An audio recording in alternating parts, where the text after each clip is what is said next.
It was supposed to be an ordinary morning at Café Linden, the kind of cozy street corner place where locals stopped for a quick coffee before work. But that day, something extraordinary was about to happen. Behind the counter stood Emma, a young waitress with a quiet grace and a tired smile. Her apron was stained with coffee grounds, her hair loosely tied, and her hands slightly trembling from exhaustion.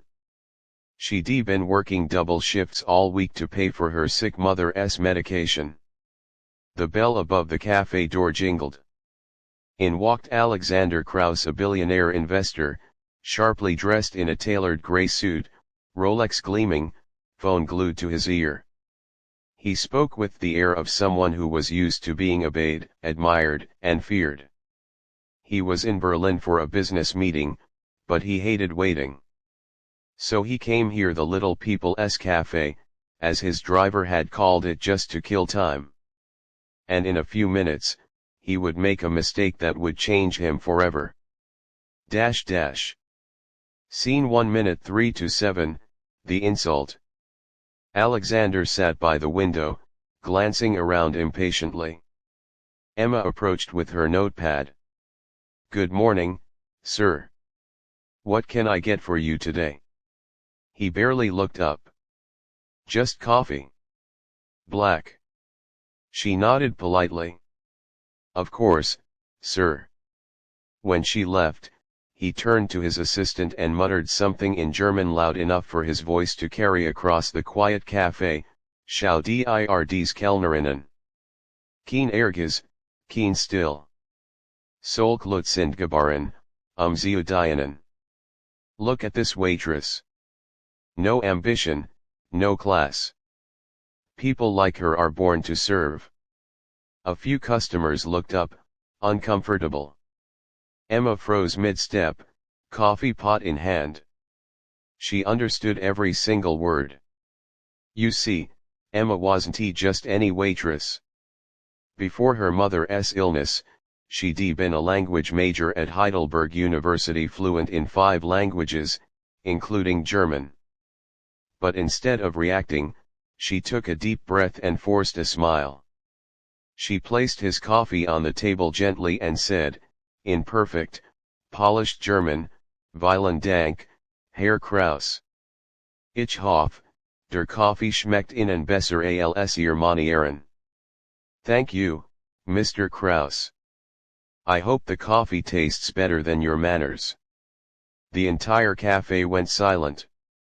Alexander's face turned pale.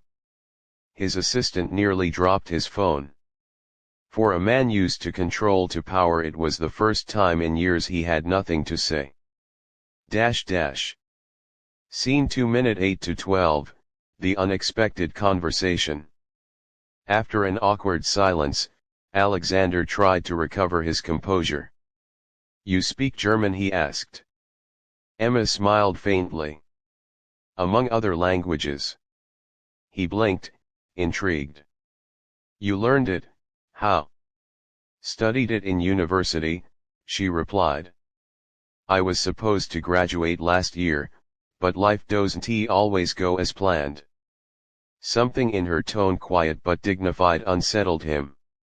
He noticed the dark circles under her eyes, the faint burn mark on her wrist from the coffee machine, the old sneakers with worn soles, and suddenly, the billionaire who thought he had everything, felt small. Scene 3 minute 13 to 17, the realization. The next day, Alexander returned to the cafe. No assistant, no phone, no arrogance. Emma looked up in surprise. "Back for another coffee?" He nodded. "And maybe, an apology." He placed a small bouquet of daisies on the counter. "I behaved terribly yesterday." "You didn't deserve that." Emma hesitated, then smiled softly. "Apology accepted." But Alexander didn't leave. Instead, he sat down and for the first time in years, he listened. He asked about her studies, her mother, her dreams. She told him how she'd been top of her class in linguistics before her mother's illness forced her to drop out. How she'd been saving to return someday. He looked at her with quiet admiration. You speak 5 languages. And yet, you serve coffee here. She shrugged. Dignity doesn't depend on what you do. It depends on how you do it. Those words hit him like a thunderclap. For all his billions, Alexander had never learned humility. Until now. Scene 4 minute 18 to 22, the twist. A week later, Emma received a letter in the mail. No sender's name, just a gold envelope sealed with wax.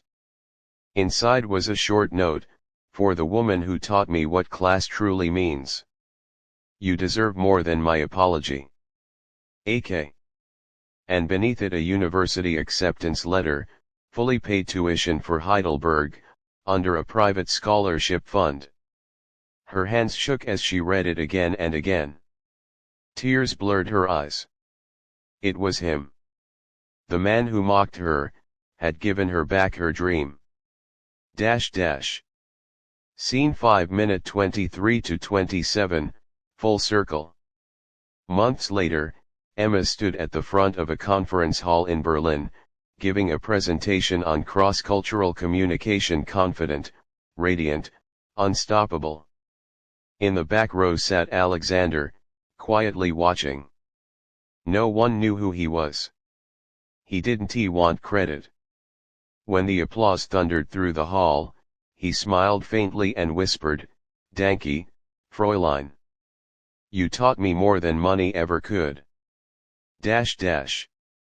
Ending minute 28 to 30, the message. The story of Emma and Alexander became a quiet legend in that city.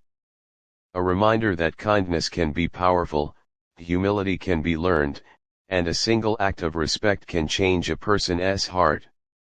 Because true wealth isn't measured in millions. It's measured in how you treat people who can do nothing for you. Closing narration minute 31 to 32. So, next time you step into a cafe, or meet someone serving you, remember. They might understand more than you think. And if you choose kindness over arrogance, you might just leave yourself speechless.